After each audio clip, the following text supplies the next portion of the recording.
welcome to week 6 of American Government. This week we're going to cover a couple of different topics, beginning with public opinion. At this point in the course, we're really going to be changing course a little bit. We've talked about the philosophy of government. We spent several chapters talking about the nuts and bolts of how the federal government is actually structured. Now we're going to move more into the realm of what we call political science and talk about how people participate in the political process, why they do what they do, how that kind of stuff works. And we'll begin by discussing what public opinion is. We've thrown that term around quite a bit throughout the course so far, but we're going to really take a hard look at it and see what it is and what forms it and the role that it plays in our system. Our government is democratic, which means it responds to the will of the people. And the way that we measure the will of the people directly is through elections. They go to the polls, they cast their ballots, and so that's how we determine what the majority of people want, and that determines quite a lot in our political process. However, elections are really sloppy ways of measuring what people are thinking, and so we will look at what kind of shapes what people are thinking and also how we measure that throughout this part of the course. When we go look at election results, we will see what the most people voted for. What we don't know is why they voted the way that they did. That's just kind of a mystery. Certainly the election results don't tell us what people were thinking when they made their choice. Could have been, they liked one candidate more than the other candidates because of the issues and the candidate's position on those issues, what the candidate was saying and his beliefs and that sort of thing. Sometimes, though, it might just be because of the candidate's personality. Some people are more likable than others. Some people have a winning smile, and people feel like they kind of know them, through the campaign, and so they just like the person better. Could be they really dislike another candidate, and so they will vote for the one person just because they're not the other person. So they'll really be voting against a candidate rather than for the candidate that they actually voted for. Could be they just didn't know anything about either candidate. Some people just show up, they haven't really been paying attention, and they will just pick a name off the list. That happens sometimes, so they might not have known what they were doing really, and they just kind of made a random choice. So when we look at election results, we really have no idea what went into people's decision-making process. We have no idea what they were thinking, and as a consequence, we really don't know what the public thought or why they made the decision that they did, and just based solely upon election results. And so we have developed other ways of measuring public opinion. And in this chapter, we're going to examine both what public opinion is and how it's measured. And then also we'll talk about why we care about it. Why is it so important? When we talk about public opinion, we're speaking about what we call the aggregate or the average opinion of all Americans or all Missourians or whatever group we happen to be looking at that particular time. And so individual people think, individual thoughts, but we're looking at them as a group. And overall, what is this group of people thinking? And we can kind of make generalizations about that when we study what the whole group is thinking. And the way that we do that is we will take a poll. Sometimes we'll ask people what they're thinking. But that poll that measures public opinion doesn't tell us what any one individual is thinking. So we've surely seen poll results before, before an election. They'll say, oh, well, like the last presidential election as I make this video was 2012. And the polls leading up to that would show Mitt Romney at a certain percent of the support in the polls, and Obama was at a certain percentage of support. Well, that'll tell us in a general way what all of America is thinking. It doesn't tell us what individual voters are thinking. So we're really trying to measure that kind of aggregate, that average opinion of what the public as a whole is thinking about. And so what we get when we take a poll and try to measure public opinion is a very generalized view of what everybody is thinking on average. And so it's still a rough approximation when we take a poll this way. One thing about public opinion that's a little bit frustrating if you're trying to measure it is that it's constantly changing. And if you've ever paid attention to the news through a presidential election, you'll see a lot of opinion polls, what we call the horse race, which candidate is in the lead at any particular moment. And, even within a week, we'll see different polls come out. Monday, you might see a poll that will show candidate A leading candidate B by 2 points. Tuesday, candidate B is ahead by 3 points. Wednesday, it may be different again. And so it just keeps changing. And part of that is actually what we call the margin of error in the poll, which we'll look at a little bit later. But sometimes it's just the fact that people change their minds all the time. And as news comes out every day, that changes people's minds. Does the public sentiment is affected by all kinds of factors. And people do change their minds about particular issues a lot. Not so much their core beliefs, and we will examine the difference in that in a little bit, but they do change their minds about particular candidates and particular issues quite a lot. And so a poll just measures it at one instant in time. It's just a snapshot. Anytime that you ask what people's opinion is, that's true for today, but tomorrow reality will be different. And a week from now, your poll will mean even less. And a month from now, your poll may just be worthless because as events unfold in the world around us, people have new experiences that changes their opinion of things. And so a poll has a shelf life. It will go out of date after a little while because public opinion is constantly changing. So as soon as the election is over or the pollster hangs up the phone after surveying people, our measure of public opinion starts going stale and will soon be out of date. So again, anytime we try to measure public opinion, and when we look at those results, we have to understand that was true perhaps at the time the poll was taken, but it starts going out of date immediately. And so the older a poll result is, the less it is meaningful for understanding what people are thinking about today. Interestingly enough, studies show that most people are politically ignorant. Yet, most people have political opinions. So they may not know what they're talking about because they don't have all the facts that they could, but people have opinions, even though they aren't all that good at paying attention to the world around them.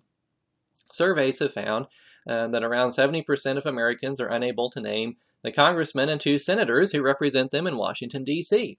When I taught this class in person rather than online, I would do a pop quiz, and I would have all the students take out a sheet of paper and write down who their congressmen and 2 senators are.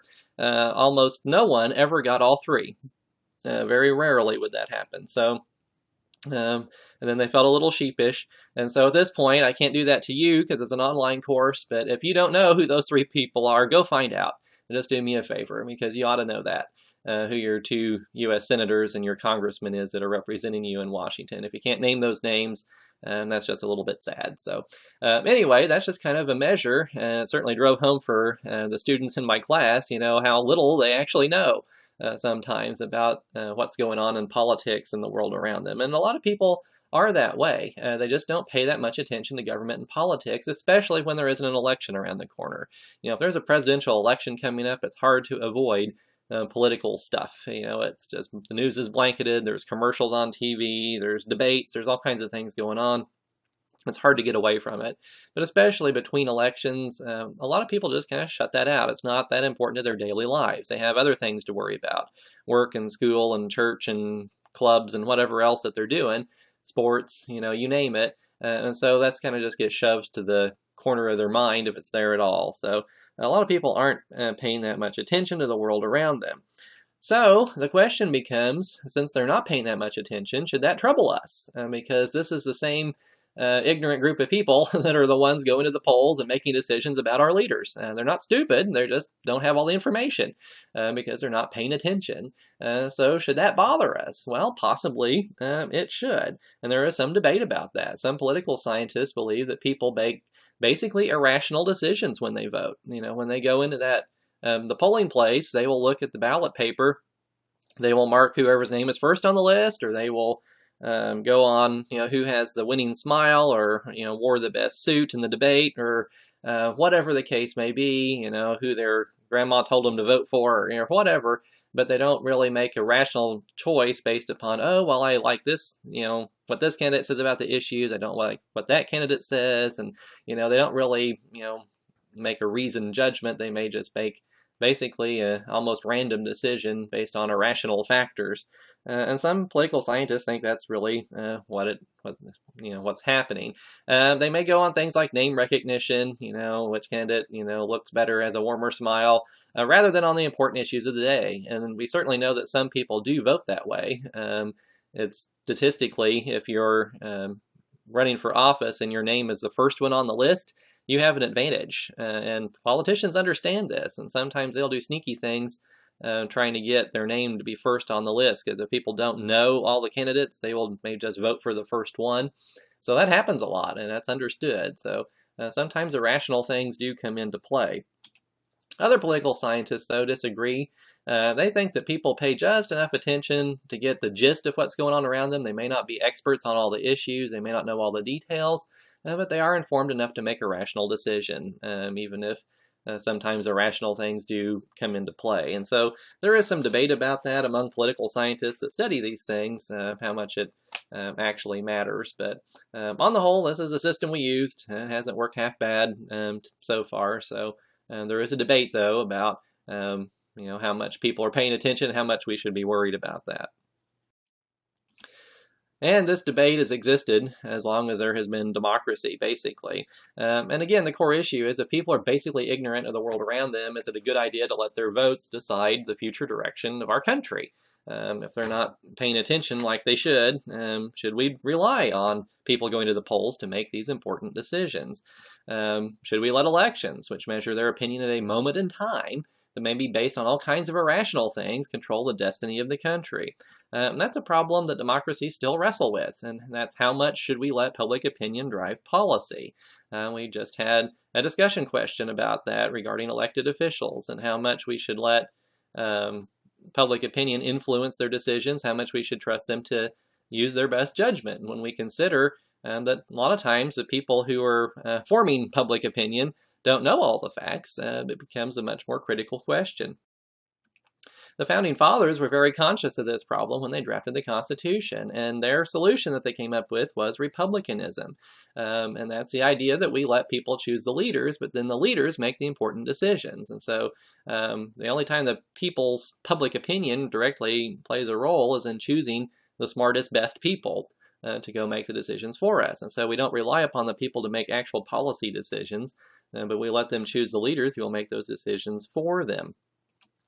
And we know that in modern times, people are sometimes ignorant, but they're ignorant through choice. They're just not paying attention. If they wanted to, they could go start paying attention to the media, reading stories on the internet, watching TV, listening to the radio, trying to get news, whatever they want to do. But at least they have a choice to be able to do that. In the Founding Fathers' day, though, people were truly uninformed because they were uneducated. And at that time, the only news media was in print. Newspapers were all there was. And if you couldn't read, you couldn't keep up on the news and be an informed citizen. Unless somebody told you what the newspaper said, you would be out of luck if you couldn't read. And a lot of people couldn't read. Compulsory public education didn't come into play until the middle of the 1800s, and later 1800s in a lot of areas. So people didn't always send their kids to school. A lot of people never learned how to read their entire life. And so if that was true, then you were going to be ignorant. And the Founding Fathers realized that most people couldn't afford an education, and so they would be really uninformed about the world around them, and they were very sensitive to that when they were crafting our current system of government. So because of that, our Founding Fathers were very hesitant to let the mass of people in the United States make lots of decisions. They didn't want to put too much power in the hands of the people who might not understand, all the fine points of what they were trying to decide to do. So if you look at our Constitution, you can see the evidence of that. Under the original system, as the Founding Fathers designed it, the only people who were directly elected were members of the House, the congressmen, under the original constitutional plan. Now, of course, we directly elect senators, but that was done by a constitutional amendment. And we still don't elect the president directly. We use the Electoral College, which kind of takes all of our votes as common people and churns them through this process and then spits out a result. And it is democratically driven, but there's a kind of an extra layer there of these electors insulating the president from the direct popular vote. And we'll look at that in some detail later on. But that's how the Founding Fathers set this up. They didn't want the people, the common people, to have too much power because they realized they might not have all the information they needed to make the best decision. So it's fair to say the Founding Fathers were elitists. They believed that the common people were too uninformed. Not that they were stupid, that they couldn't understand, but just they didn't have all the information they needed about the world around them to be trusted with a lot of important decisions. And so that's why they crafted a system of representative government where we choose the leaders, and the leaders who do, we hope, stay informed about all the issues, end up making the important decisions. And so, as they saw it, that would insulate the government from the passions of the people, because the Founding Fathers found what we call public opinion today very unpredictable and illogical. They thought that all kinds of factors would shape public opinion, that it was unstable. People would change their minds at the drop of a hat. That public opinion was based on all kinds of irrational things, that most common people weren't learned scholars who would carefully study the issues before forming an opinion. People would just hear something, it would make them mad, or they'd hear something, it would make them happy, and it was very emotional rather than based on logic and reason. And so that was not a good thing to base government on, was just the will of the people, unless we filtered it through some kind of Republican system. And so the Founding Fathers fully expected that our leaders, once they were elected to office, would pay very little attention to public opinion. That they would use their own wisdom and judgment in deciding what was best for all of us. The role of the people was to pick the best and the brightest to go run the government. Then the best and the brightest, once they got there, would tell us what was good for us and take care of problems and really not care too much what we thought about it, at least between elections. And so that was a system that they envisioned. Today, though, many political theorists feel that public opinion should matter more. And there are some pretty good reasons for that. If the government listens to the will of the people before it acts, that gives its decisions legitimacy. People are more willing to accept government decisions that reflect popular will. And so people feel really shut out of the process if they don't think the government is responding to what they think and feel. If it's just imposing things on them, they haven't bought into that. They don't really feel like they have a dog in the fight. They're just being told what to do without participating in the process. And even if they're on the losing side, if people have been given a chance to air their opinions and feel like someone's listened to them, they're more likely to accept a decision, even if they don't agree with it, as long as somebody is listening to what they're thinking. So our leaders always are struggling with when to follow public opinion and bow to the will of the people versus when to lead public opinion and do what is right, even if it's unpopular. Because that's a constant struggle. If you're in political office and you're convinced that something is the right course of action, but you look at a public opinion poll and most people are against it, that puts you in a really tight spot because you are supposed to be representing the people, but you're also there, you're sworn to protect and defend the country. And if you really think that doing what is popular is a bad decision that would harm the country, that, it's a conflict. And so it's hard to deal with that situation. But public opinion is always a factor for elected officials, most of whom very much want to be popular and have a chance of being elected again. And they want to be liked. That's kind of what drives politicians a lot of the time. They like to be popular. They grew up being class president and things like that. They want people to like them and vote for them. So that's certainly a factor, but they also are the experts on the issues. And a lot of times they have more facts than common folks. And so they sometimes end up in that hard position to be in of trying to figure out what to do. So politicians of principle, at least, will sometimes go against public opinion when they are convinced that an unpopular course is the right thing for the country. I think I mentioned this once already in the course, but a classic example of this is Franklin Roosevelt and Nazi Germany. Back before the United States entered World War II, Hitler was already busy conquering Europe. We didn't enter the war until 1941. Hitler started World War II in 1939 in Europe. And prior to the U.S. entry into the war, it was clear that Hitler was an evil guy. It was very clear about that. And our allies, the British and the French, until they surrendered, were fighting Nazi Germany. And Franklin Roosevelt could see that eventually we were going to get sucked into this war, and it was very much in the national interest to help the British to fight the Germans, even before we got involved in the war. But that was a hugely unpopular position to take because people in the United States still had a memory of World War I. It hadn't been that long ago. and all these men that were sent off to die in the fields of France were fresh in their minds, and they did not want to repeat that. They thought this was a European war. There's an ocean away, in between us here, insulating the United States. It's not our problem, and they wanted to keep the United States out of another huge world war. And so Roosevelt was really stuck because he could bow to the will of the people and let the British be defeated by the Germans, or he could go against the will of the people and support the British and really get people upset at him back home. And so he kind of ended up doing a middle course. He did support the British, but kind of did it in quiet ways that didn't arouse too much public anger.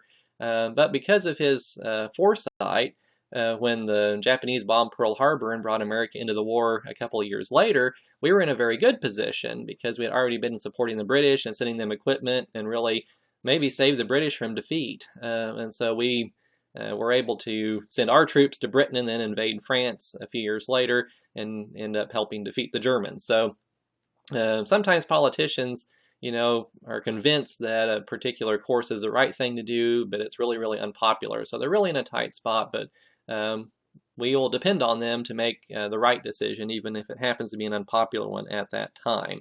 So it is a really complicated issue. We have to depend on wise leaders to know when to accept the will of the people and when to follow their own conscience. And that's a conflict that every political leader will have at some point in time. People do sometimes change their minds a lot, for many reasons, sometimes for no reason at all. People's opinions on particular issues will change, and particular candidates, who's popular and who's not, or what they think about a particular issue of the day. However, most political scientists believe that, on the whole, people's core political beliefs are pretty stable over time. So they may change their opinion about a specific issue, but their core beliefs stay pretty much the same. And research has shown that most people begin to develop public or political opinions when they're teenagers. So when they're starting to kind of pay attention to the world around them, they will start to form their own ideas. At first, they may just mimic the opinions of their parents. If their parents are Democrats, then the kids will probably be exposed to all these Democratic ideas and start spouting them too. But by the time they reach adulthood, many political beliefs have become solidified, and certainly as children grow up a little bit, they may even rebel against their parents a little bit or have differing views, but they will eventually make up their own minds, and then those will kind of become entrenched in their brain. One great example of how stable core beliefs can be is people's identification with a political party. Once someone has come out and declared themselves, I'm a Democrat or I'm a Republican, they are very unlikely to switch parties for the rest of their lives. Not to say that people don't do that, they do, but statistically it's pretty unlikely. Once you have kind of thrown your allegiance behind one party or the other, you're likely to stay there for the rest of your life. And so your core beliefs don't change all that much. So while public opinion is always changing, especially about individual issues and candidates, core political beliefs, among Americans at least, are pretty stable. That isn't true in many other countries, but Americans are blessed with sharing a good deal of common values, these things that we hold dear in our hearts that kind of bring us together as Americans. We may disagree on particular issues, but the vast majority of us hold dear the ideals our founding fathers had when they wrote the Constitution. And so that leads to a lot of political stability in the country. And so let's look at what those common values are and kind of see how that helps hold us together and stabilize public opinion overall. Well, we said that there are some common American values that most of us share, so let's look at some of those. The first thing is personal liberty and individual freedoms. Most of us hold those things very dear, the things that are enshrined in the Bill of Rights. The idea that we ought to be able to do what we want to do unless it's harming somebody else, that the government should keep out of our business and let us have some freedom, freedom of thought, freedom of speech, freedom of religion, those kinds of things are things that we hold very dear as Americans. And no matter where you are in the political spectrum, most people hold personal liberties pretty close to their heart. We may have different ideas about that. Some of us may be more likely to support more government intervention, that would infringe on these, and some of us would like to keep the government out of our lives entirely. But overall, to varying degrees, we do hold the idea of personal liberty and individual freedom pretty dear. Individualism is something else that's pretty common in the American psyche. Americans started out as a frontier society. We didn't grow up with silver spoons in our mouths as a country. We, had a frontier, and there were conflict with the native peoples, and there were hardships to be suffered through and all that. And people became self-reliant.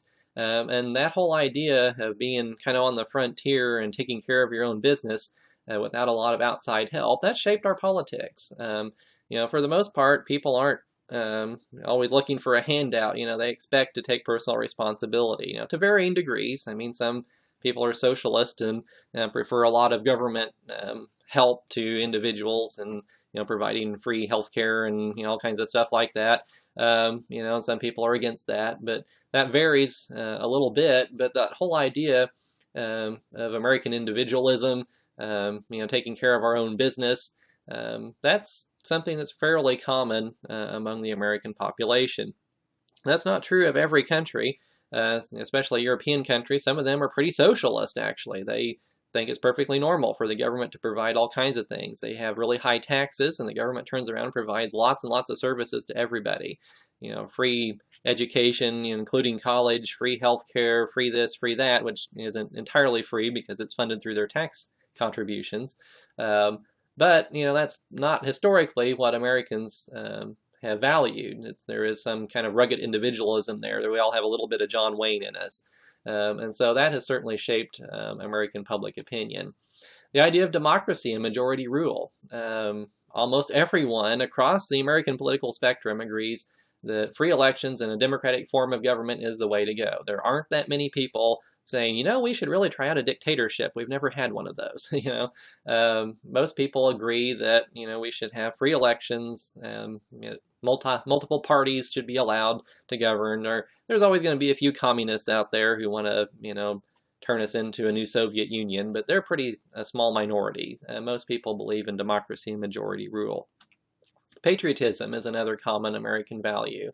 For the most part, people love their country, no matter what your political beliefs. You may have a different vision of what the country ought to be in its future, but most people are proud to be an American, who are American. So that has tied us together as well. The idea of equality for all. We've fallen short on this point at times in our history, certainly, with racial minorities and other things, but the whole idea is enshrined in our Declaration of Independence. The life, liberty, and pursuit of happiness, and all men are created equal in the eyes of God, and that sort of thing. Those ideas have really shaped the American consciousness, and so we've had different ideas of what this means over our history, but most people do share this as a value.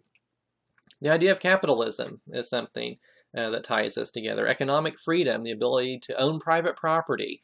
And again, there are a few communists out there, but most of us accept the fact that free enterprise is the way to go. The ability to start a business, to pull yourself up by your bootstraps, and start off poor and become a billionaire, and that whole American dream, and have your house and your 2.5 kids and your 2-car garage and all of that stuff. That's, it's called the American dream for a reason. We have that idea that, if we work hard, that we'll be rewarded economically. And so that whole idea is something that ties us together too. So we actually have a lot in common across the American political spectrum. Despite, whether people call themselves Republicans or Democrats or liberals or conservatives, we do have a lot in common. We may look at these values a little bit differently, but we do have, this common bedrock that we have that kind of ties us together. So as we've seen, we have a lot in common, with our fellow Americans, even if we vary on the particular issues. And again, there are always going to be a few people on the fringes, who want a dictatorship, who want a communist system, who, want some crazy thing. But they're kind of seen as crackpots and nut jobs and weirdos because the vast majority of us hold those common core political beliefs.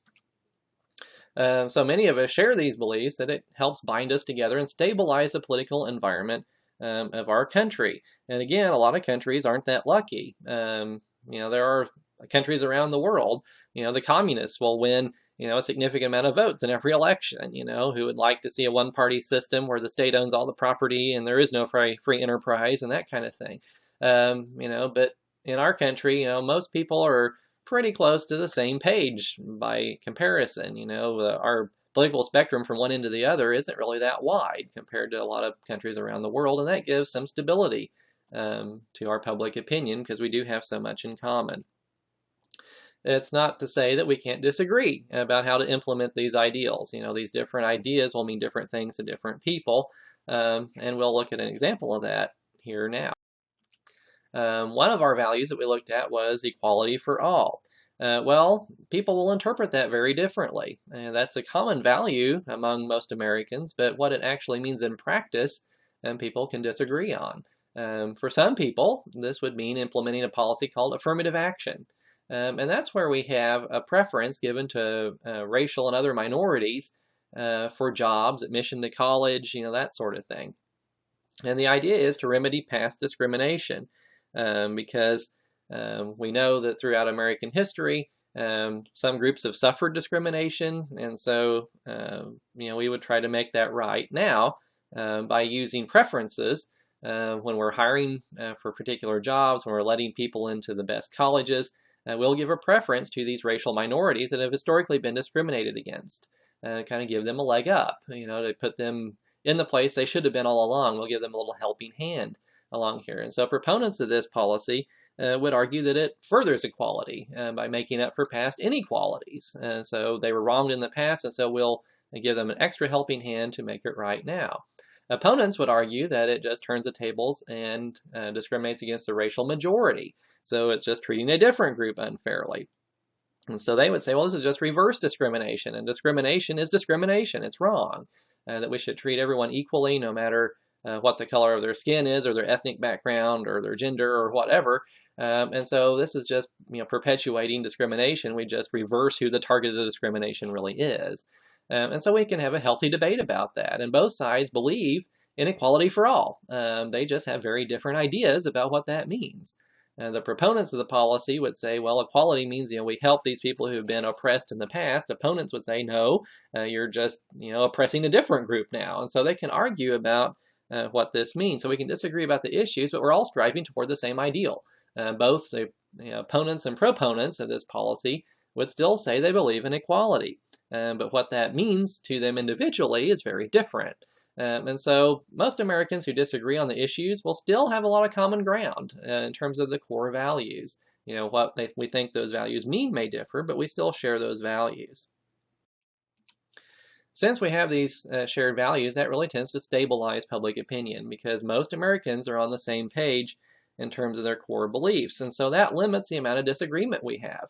If we're all tied together sharing these common values, that kind of limits the amount that we can disagree because we may vary on the details, but at least we're kind of singing from the same hymnal here, even if we're on different pages once in a while.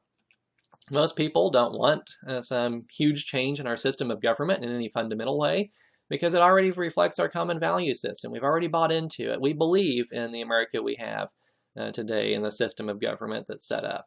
And so there isn't a lot of voices out there clamoring for some brand new system. That's not true in a lot of countries because, some countries, go through a new governmental system every few years. Someone will come to power and rewrite the Constitution to do something new and different.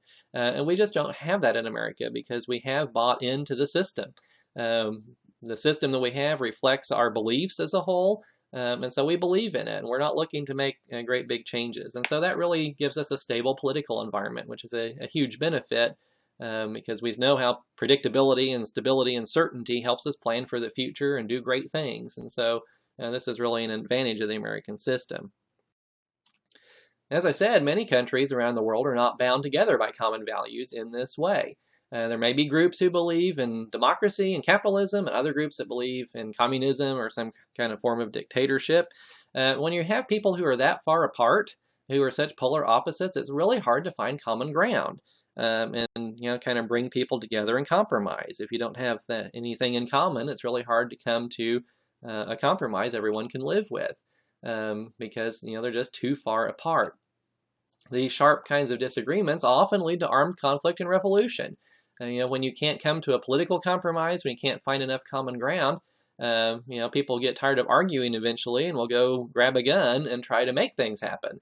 And so this kind of instability and these sharp disagreements when we're not bound by common values ends up leading to political instability, ends up leading to revolutions and civil wars and that sort of thing.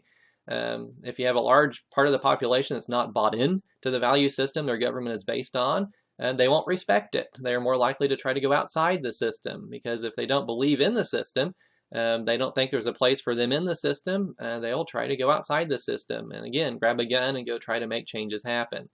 In our country, things like that have happened very rarely, thanks to our common value system. We have enough in common that our disagreements are solved at the ballot box rather than on the battlefield, typically.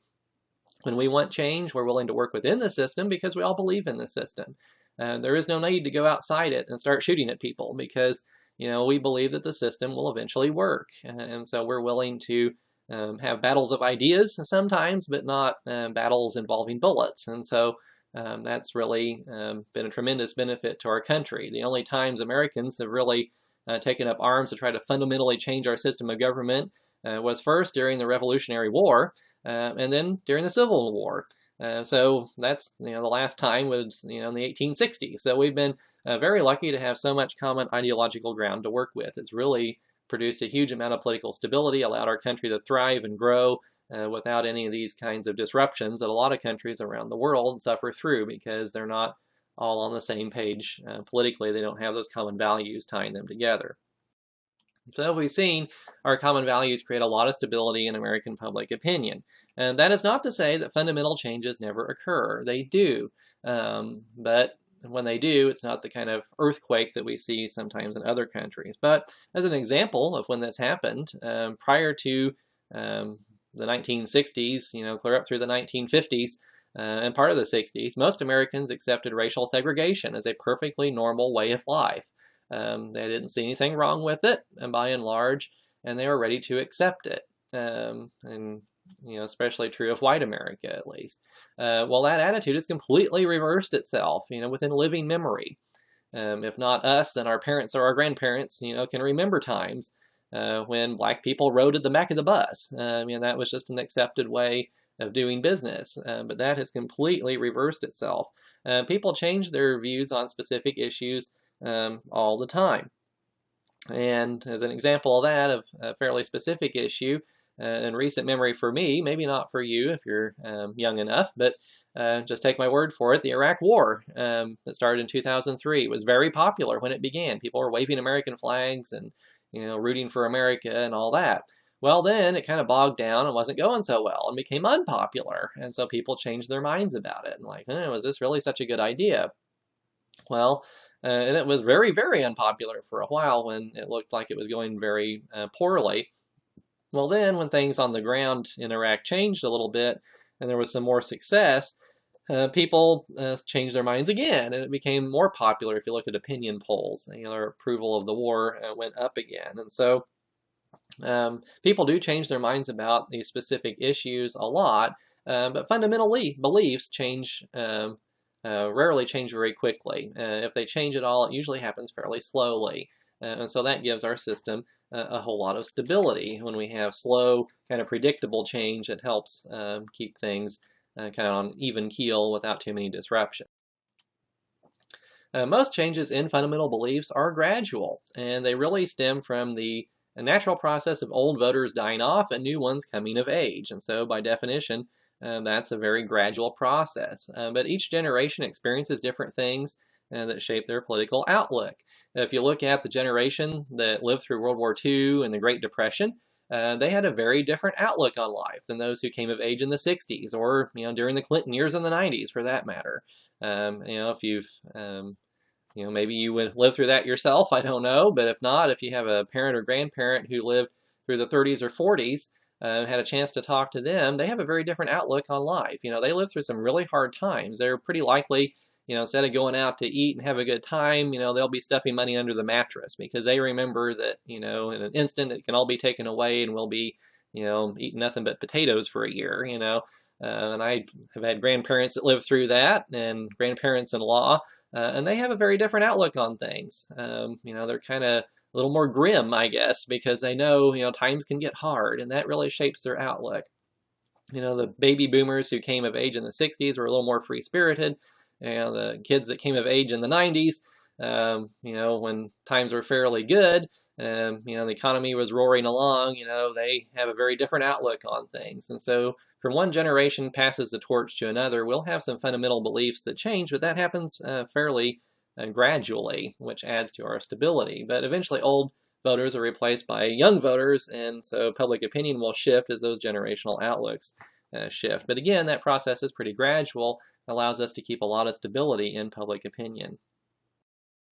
Now let's ask the question, what shapes public opinion? Now, what really goes into forming people's political beliefs about particular issues? It turns out we can identify lots of things that go into this mix that really influence people when they're forming opinions. We've already talked about common values, and that gives most Americans a solid foundation on which their political beliefs are built. So they will kind of start with those common values, and then based on them and their kind of take on those things, that will shape their ideas on specific issues. However, there are a lot of things that can shape our political opinions on individual issues. So let's take a moment to look at some of those and kind of figure out what things go into the mix that are kind of stirring around in people's minds when they're forming their opinions on political issues. First thing we can look at is popular culture, or pop culture. What we mean by that is books, movies, TV shows, music, other means of entertainment via the mass media. And these are things that have a nationwide impact. When we see things on TV, we all watch the same hit shows, and we all might want to go see the same movies or listen to music, and those kinds of things influence us. Many Americans are being exposed to the ideas, and they're percolating through these examples of pop culture. We have some clear examples throughout American history when pop culture has had an influence on politics and public opinion. A classic example is a novel from the mid-1800s called Uncle Tom's Cabin. And this was written before the Civil War, when slavery was still legal in much of the United States. And a lot of white people in the North really didn't give a hoot about slavery, frankly. And, they didn't really think that much about it. It was just kind of an accepted fact of life.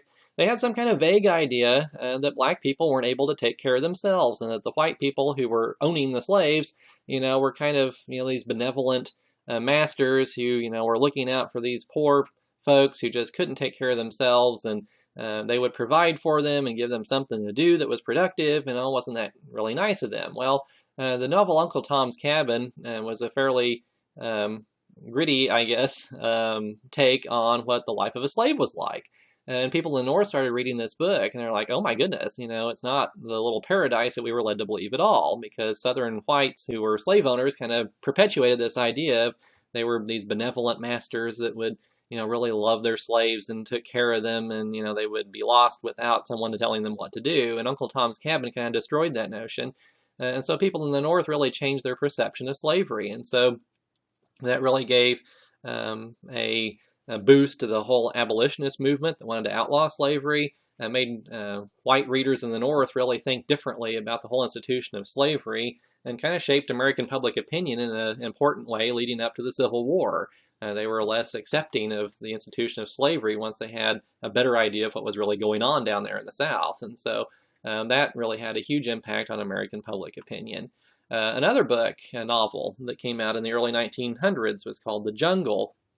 The novel really wasn't about this at all, but the characters that were in there in that book, some of them worked in the meatpacking industry, which, if you ever heard the expression, watching how the sausage is made, is not something you're supposed to do because it's too gross. Well, in the 1900s, early 1900s, there was no FDA that was going around inspecting plants that produced food, making sure they were sanitary. There was no health department that went around testing things to make sure that there was no bacteria growing on it or whatever. Companies did whatever they wanted to do, and there were some nasty descriptions in there that were very realistic about what was going on in meatpacking plants in the early 1900s, and it was disgusting. The things that they would do. There'd, stories of, they'd find a dead rat, in the meat, and they'd just throw it in the hopper, when they were making the sausage. And, there are just some things that would turn your stomach. And so that really changed people's perceptions of the role of government regulation because they're like, oh my, if that's going on, we really need the federal government to step in and start regulating the meatpacking industry and some other things. And so that really provided an impetus for public support of expanding the role of federal government and regulating these kinds of industries. And so those things can have a pretty important effect on public opinion. A more modern example, certainly within my lifetime, the public opinion on the issue of homosexuality and how we should view that politically has changed tremendously. And pop culture, I think, has had a huge impact on that. Back in the early 1990s, Ellen DeGeneres had a sitcom, and on that sitcom, she had come out as a lesbian herself, and her character came out on the sitcom in the 1990s, and that was a sensation because we didn't have gay characters on TV shows at that time, and so that was a groundbreaking thing, but people kind of accepted it and thought, well, is this really all that bad? And it changed some people's opinions. Back in the 2000s, that decade, the movie Brokeback Mountain came out that showed a relationship between two men and won an Academy Award, and people, a lot of the reaction, was kind of, ooh, gross, but then, they saw the movie and it was a good movie, and so it changed some people's opinions. And so that was an example of pop culture really having an impact on a lot of people's views of the topic. And, it's not that long ago. Homosexual acts were illegal in a lot of states. There were sodomy statutes on the books that made those kinds of things illegal, even between consenting adults. Homosexuality was treated as a psychological disorder clear up through part of the 1970s. So again, it wasn't all that long ago that homosexuality was a taboo subject, that people just didn't accept it at all, by and large. But pop culture helped kind of break the ice on that topic and really started changing people's opinions. And now, of course, gay marriage is legal throughout the entire United States. It kind of just goes to show how much public opinion has changed. When that decision was reached, there was some protest, but no huge public outcry. Most people just accepted it because they had been kind of conditioned for that by the way that pop culture was going. People had just kind of come to accept that as something that wasn't abnormal after all, and so there wasn't that huge groundswell against it. So there is no doubt, I would argue, that mass media's portrayal of this issue has done something to shape public opinion, perhaps encouraging tolerance. So certainly we do have an effect from pop culture on political opinion. There's always been a debate about how much pop culture influences public opinion versus how much it reflects public opinion. Are the movies that we're watching and the TV shows, are they based upon what people are already thinking? Or are they, showing new ideas that people kind of soak up and then it changes their mind? And there's always a debate about how much back and forth there is on that. But, it's impossible to answer that question with certainty, but I think it's pretty clear pop culture does influence public opinion on political issues, at least a little bit, and sometimes quite significantly. Our political ideology also shapes public opinion, whether you're a conservative, a liberal, or so forth, and we looked at those ideas, very early on in the course, but that shapes the way that we view political problems. As we discussed back then, ideology gives us a way of looking at the world, and it helps us to form a philosophy about the role of government, and the role that the government should play in our lives, and a priority list of problems it should try to solve. So we have very different ideas. If we're liberals, we tend to think government can solve a lot of problems. It needs to be worrying about social issues like poverty and things like that. Conservatives, think government should get out of the way and, let businesses flourish and have low taxes and all those sorts of things. And so our ideology really shapes our opinion of issues. And when we hear about a particular item of news, it will shape our perception of that, whether it's good or bad or so forth. And we've looked at that before, but that's certainly an important factor.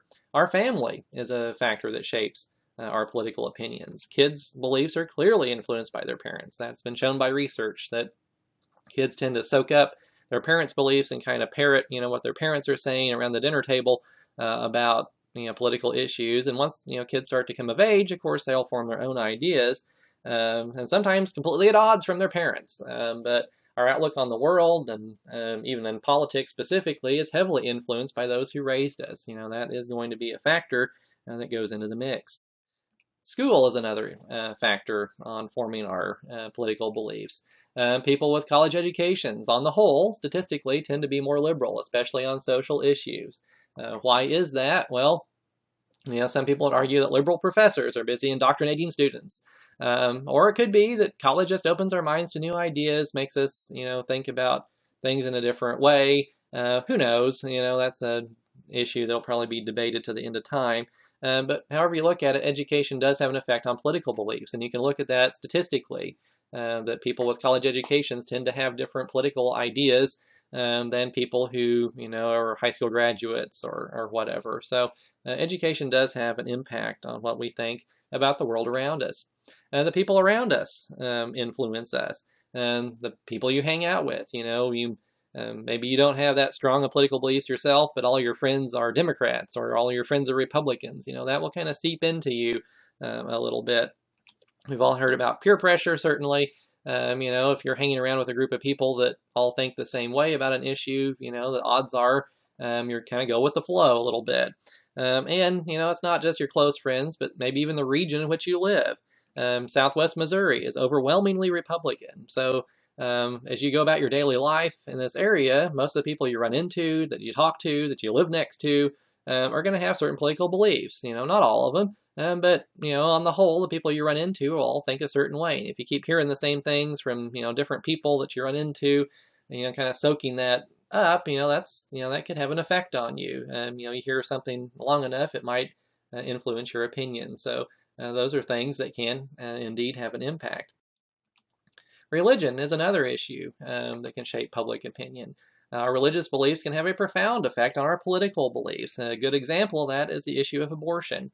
If your religious beliefs lead you to think that an unborn child, is a creation of God, that life is sacred, and, that abortion is murder, that's going to shape your political beliefs too, because that's a political issue, not just a religious issue. And so you may find yourself agreeing with more conservative folks. And if you agree with them on that issue, you might start agreeing with them on other issues too, economic policy or whatever it is.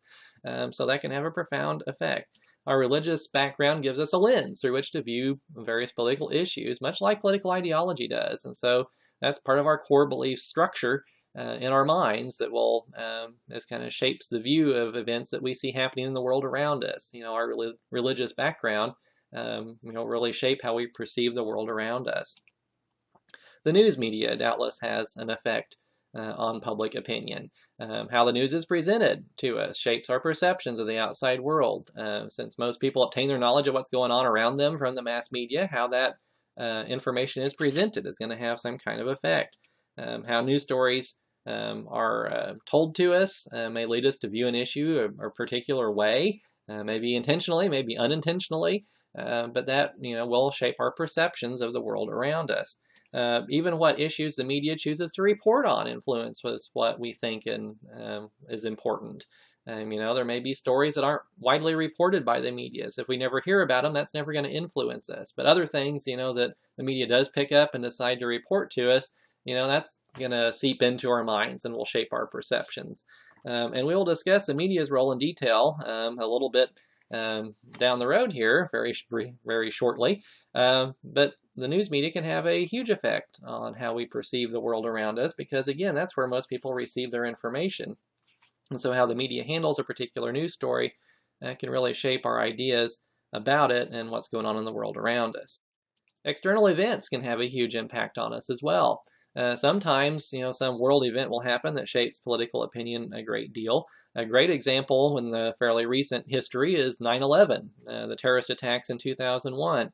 It really shaped a lot of public opinion about things. People who hadn't cared before were certainly interested in national security issues, military policy and things like that. A lot of people were much more willing to give up civil liberties in exchange for intrusive government police powers that would make them safer. If the government's reading our email and that's going to stop a terrorist attack, okay, I'm all for it. Sign me up. And a lot of people who would have been very suspicious of government intrusion into their private lives were willing to give up some of that privacy in order to be safe. And so that really changed their priorities. The issue of gun control was profoundly affected. Prior to 9/11, there was a debate about how much gun control there should be. Should we keep guns out of the hands of private citizens, as a way to control crime and so forth. Well, 9/11 temporarily completely nixed the whole issue because people were so worried about, a terrorist attacking their town or their family, they wanted a gun. Even some of the more liberal folks decided that maybe it was okay to have some kind of means of defending your family. And so for a while, this became a wildly unpopular issue that people were just not wanting to talk about it because they were feeling so insecure and unsafe that the idea of taking away guns was not a popular thought at all. That since, the pendulum swung back the other way a little bit, more to the middle, to where we have a debate on pros versus cons now. But at that time, the 9/11 attacks really kind of killed this as a political issue for several years. So sometimes world events will change our priorities and our political feelings about certain things. Will really shake up how we perceive the world when something big like that happens. Another thing that will shape public opinion is demographic groups. And by this, we're talking about things like gender, race, income brackets, level of education. We can classify people by these different characteristics, just about, who they are, basically, where they live, those sorts of things. We have to be very careful about this.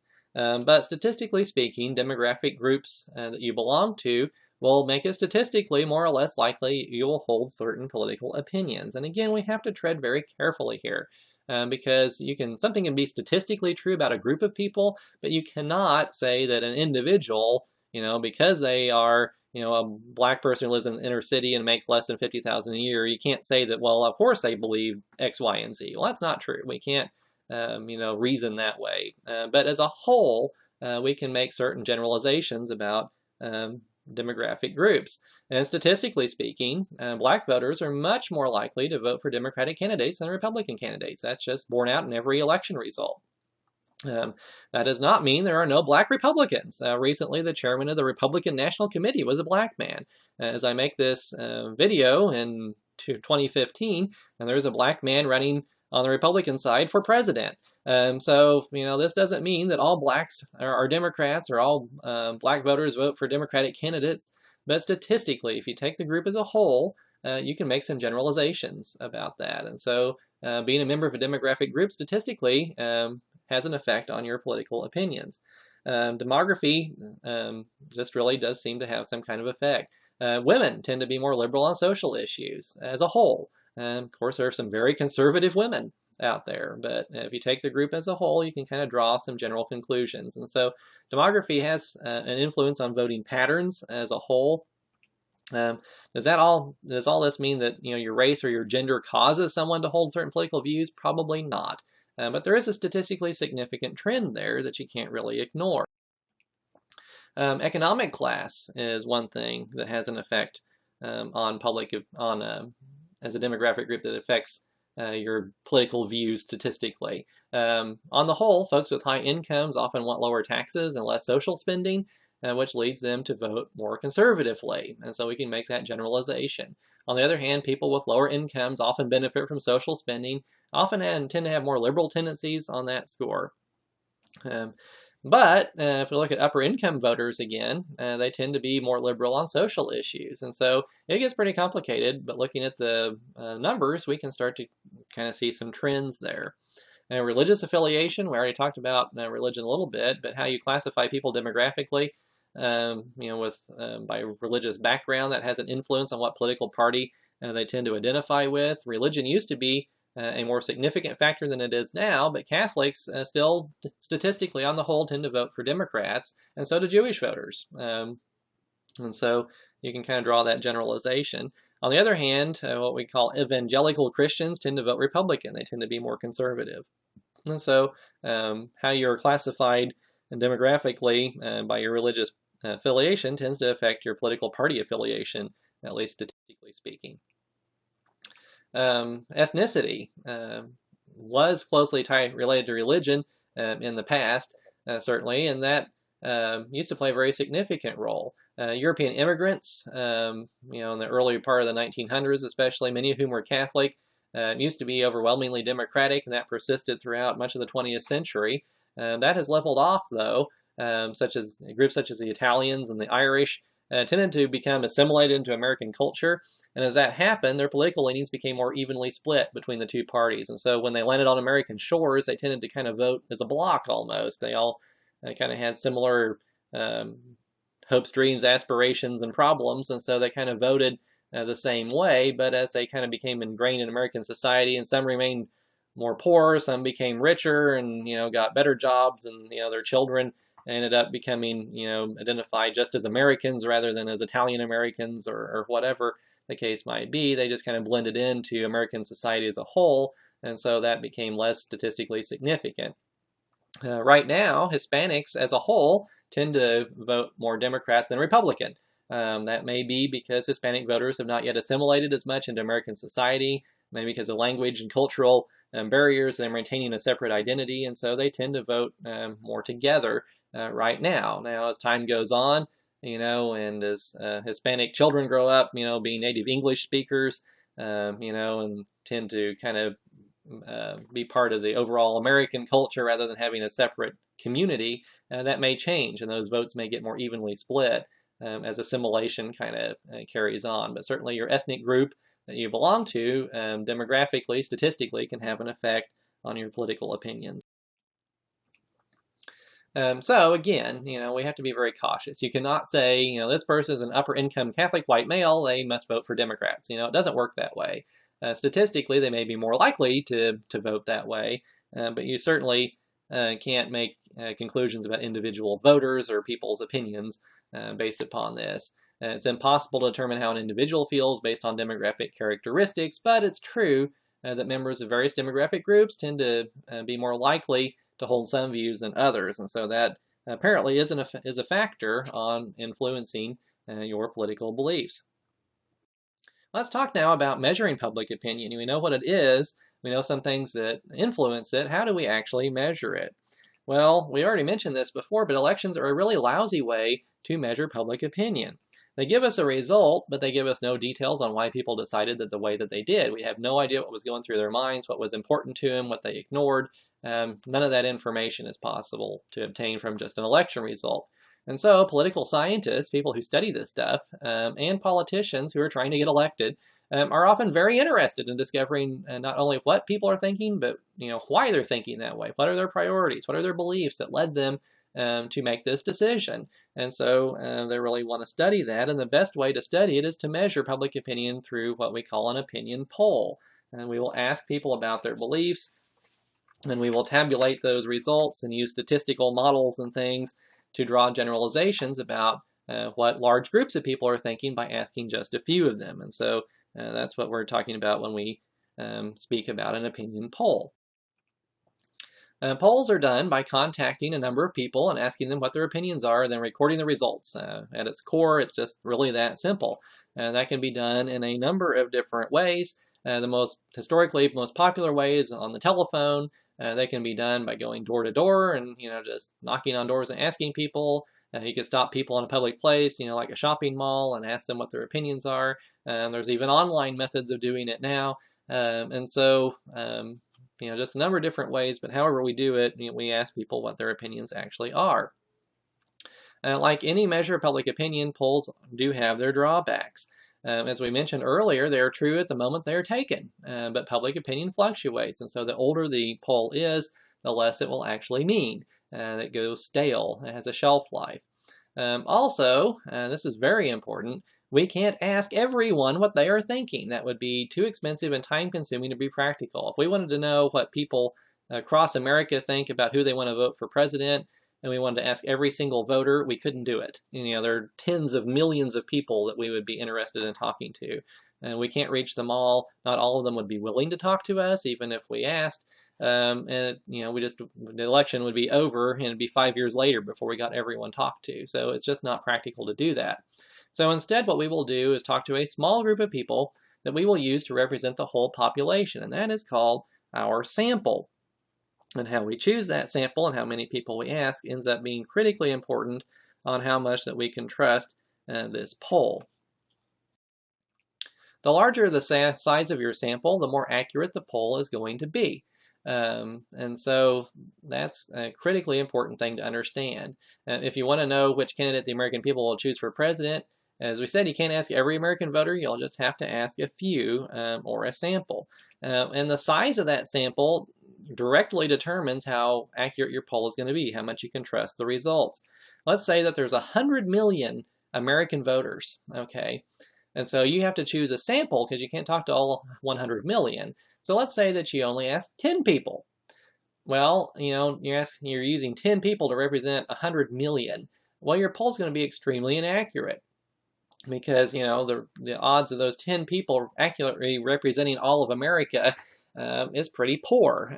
But if you ask 10,000 people instead of just 10, your poll is going to be much better at predicting how all of the people will vote because you have a better cross-section of the American voting public. And so the more people you ask, the more potential for being accurate your poll is going to have. And so the larger the sample size, generally speaking, the better it's going to be. And no poll can ask everyone, so we're going to be relying upon a sample size. And because we can't ask everyone, there's always going to be uncertainty about what the people we didn't ask are actually thinking. And so every poll has built-in uncertainty into it. Even the best polls usually only ask a few thousand people what they think, and then they will extrapolate that to the entire population that's many times the size of the sample.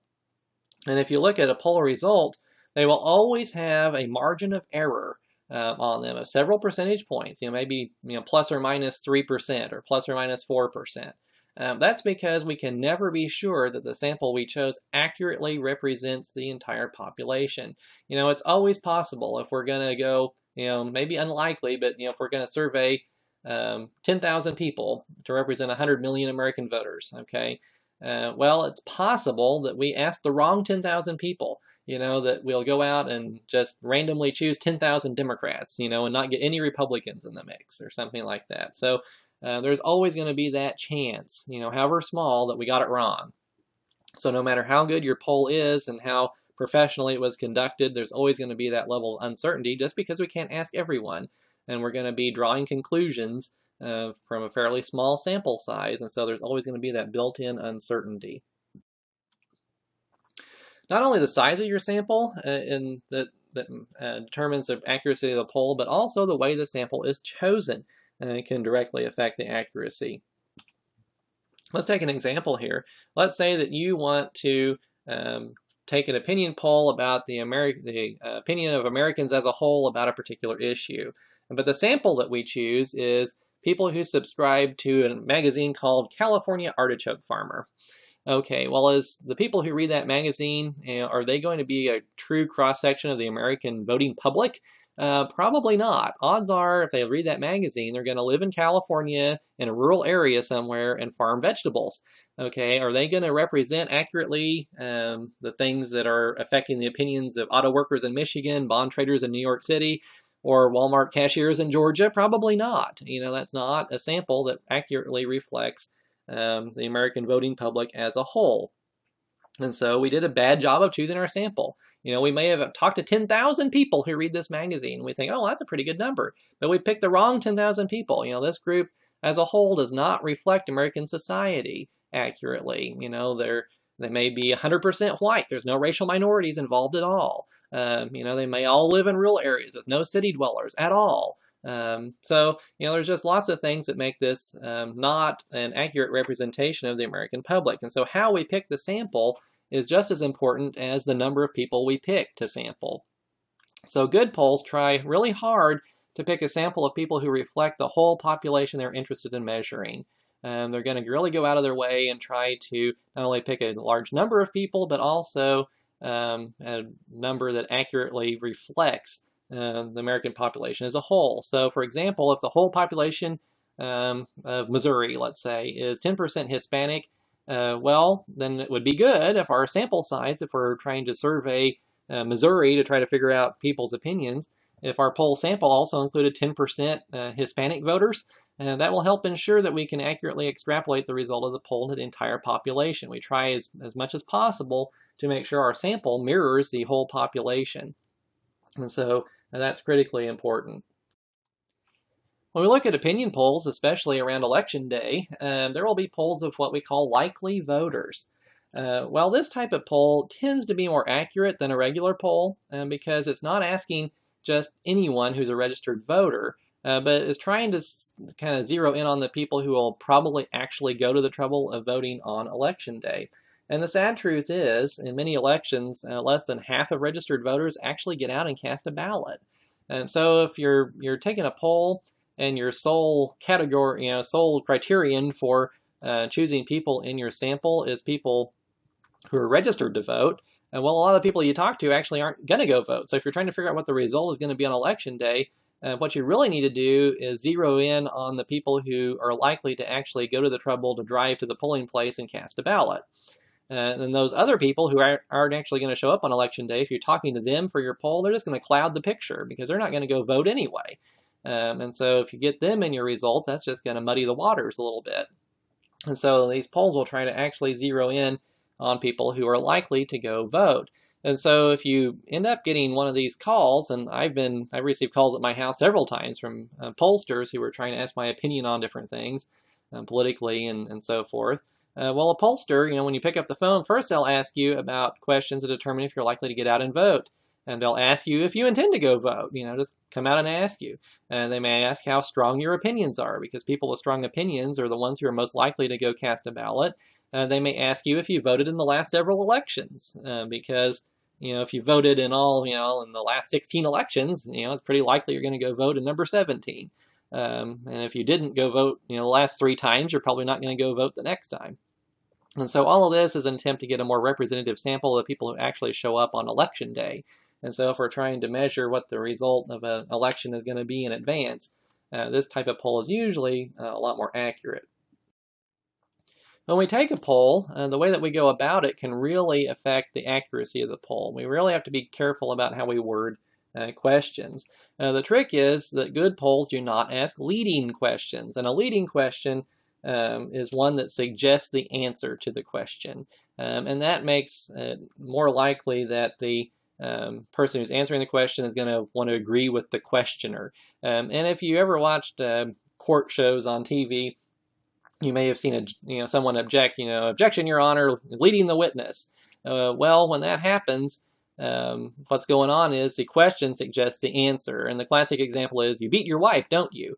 Well, that's a very different thing than asking, do you beat your wife? Because the second one does not assume the answer. The first one assumes that you do beat your wife, is challenging you to deny that. And so that's very different from just asking, well, do you beat your wife?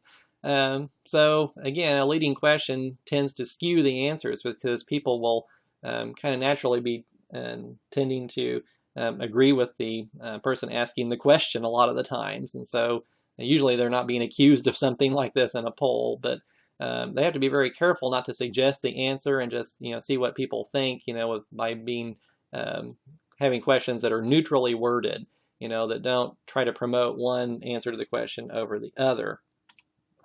Because again, people will tend to agree with the pollster more when they are asked leading question that kind of suggests the answer. Word choice is also very important. For example, let's say that you're trying to poll people on their attitude on the issue of abortion. Well, if you took a poll and you asked people if they approved of a woman's right to terminate a pregnancy, you would get one set of responses. But if you called up people and say, are you in favor of baby murdering? You're going to get some very different responses. And so that's an extreme example, of course, but you have to be very careful to use pretty neutral language that doesn't favor one side or the other, or your poll results are going to be skewed. So scientific pollsters are very careful to choose neutrally worded questions that do not skew the results of the poll. However, it doesn't matter how hard we try, we'll never have a poll that is 100% accurate, no matter how carefully it is done, because unless we can ask every single person, our sample size is always going to play into it. We're never going to get a sample that perfectly matches the whole population. And, no matter how hard we try, our way we word questions could influence the results.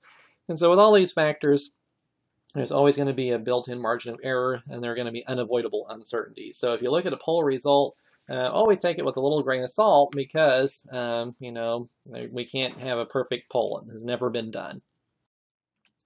Sometimes polls actually have side effects. Legitimate polls are designed to measure public opinion, and it's not designed to influence public opinion, but sometimes they do. They can end up shaping public opinion. And a classic example of that is what we call the bandwagon effect. Nobody wants to be on the losing side, and it happens when sports. As I make this video, the Royals just won the World Series in 2015. There are a lot of Royals fans around my area here, and I didn't know that because when the Royals were losing for the last 30 years, no one gave a hoot about them. Everyone sold all their Royals gear at their garage sale, and no one wanted to be seen identified with a losing team. But now that they're winners, everyone's, flying Royals flags on their cars and buying Royals shirts and Royals hats, and I'm kind of getting tired of seeing the color blue, to be honest with you. So everyone wants to be associated with a winner. Well, that's called the bandwagon effect. You'll have a lot of fair weather fans that'll show up when the team's winning, and they won't buy a ticket to go see the team when they're losing. And that's true of political opinions and political candidates as well. No one wants to be associated with a loser. So sometimes before an election actually happens, we'll have a poll come out, and it'll show a candidate way ahead of the other. And so it looks like this candidate who's down has no chance of ever winning. That may actually influence people to switch their support to the candidate who's winning because, if they vote for a loser, they feel like they're throwing their vote away anyway. He's never going to win. So we'll just vote for the winner so we can say, hey, look, we were on the winning team. Isn't that great? And that's just a natural part of human psychology that people don't want to be associated with a loser. So if it looks like your candidate has no chance of winning, you might switch your vote. The other guy's going to win anyway, so why not go ahead and vote for him? Or even more commonly, they might stay home on election day. If they think that, oh, well, my candidate's going to lose anyway, why do I need to get out in the cold and put on a coat and drive to the polling place and take time off work maybe, or use my lunch hour or whatever to go do this and stand in line and all that stuff if it's all going to be for nothing because my candidate's going to lose. And so they'll just stay away. And so poll results can actually affect the outcome of an election because they can convince people to stay home or switch their vote, because they don't, natural tendency, they don't want to be associated with a loser. They don't want to go to a lot of trouble if they don't see that there's any hope of their side winning. The bandwagon effect is why TV networks usually hold off on declaring a winner of the presidential race until the polls are closed on the West Coast. And the way our country is set up, we have time zones, of course. Eastern time, is several hours ahead of time on the West Coast. And so when the polls close first on the East Coast, then they close, in the middle of the country and Mountain Time, and then finally out west. And so we still have people voting out in California and Oregon and Washington, or even Alaska and Hawaii. It's several hours later yet. They'll still be having a chance to go out and vote once the polls are closed and they're counting votes on the East Coast. And so, people will still be having a chance to vote while the results are coming in. Well, if the networks declared a candidate had won the election based on results from the East before the polls had actually closed in the West, people in the West might turn on their TV and say, ugh, this doesn't look good. I haven't gone and voted yet, but my candidate's going to lose anyway, so I'll just stay home. And so the results from the East Coast might actually keep people from voting on the West Coast.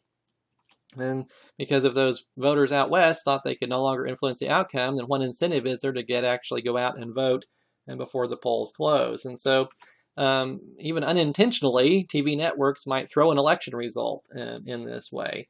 And usually the TV networks will take what are called exit polls.